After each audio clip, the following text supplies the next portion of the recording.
Hindi pa man formal na itinatalaga bilang bagong pinuno ng pambansang pulisya, sinabi ni Police Chief Superintendent Ronald De La Rosa na desidido siya na maresolba ang problema sa illegal drugs at krimen sa loob ng 3 hanggang 6 na buwan.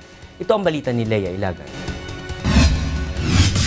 You run after the criminals at ang pangalawa is ibalik natin yung safe environment sa ating mga kababayan.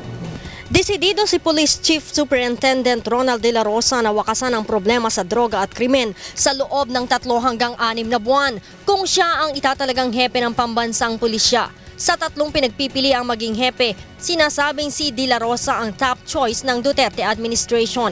Aniya, dapat ay pasulong ang takbo ng mga pulis at bawal ang sumuko gaano man ka-impluwensya at kayaman ang mga babanggaing drug lords. Ito ang sinabi ni De La Rosa sa eksklusibong interview ng UNTV.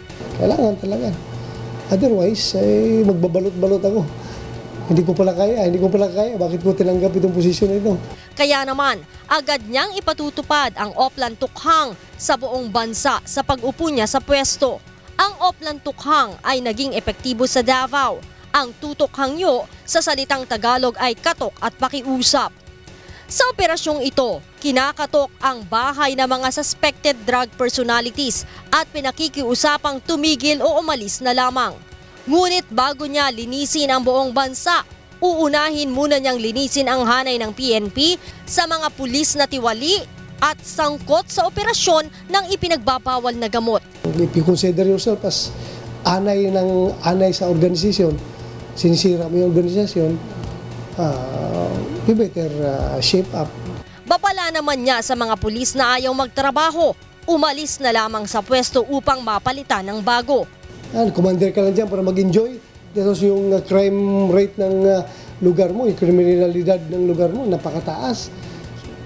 Umalis ka, you don't deserve to be there. Ang daming PNP, we are 160,000 na tayo?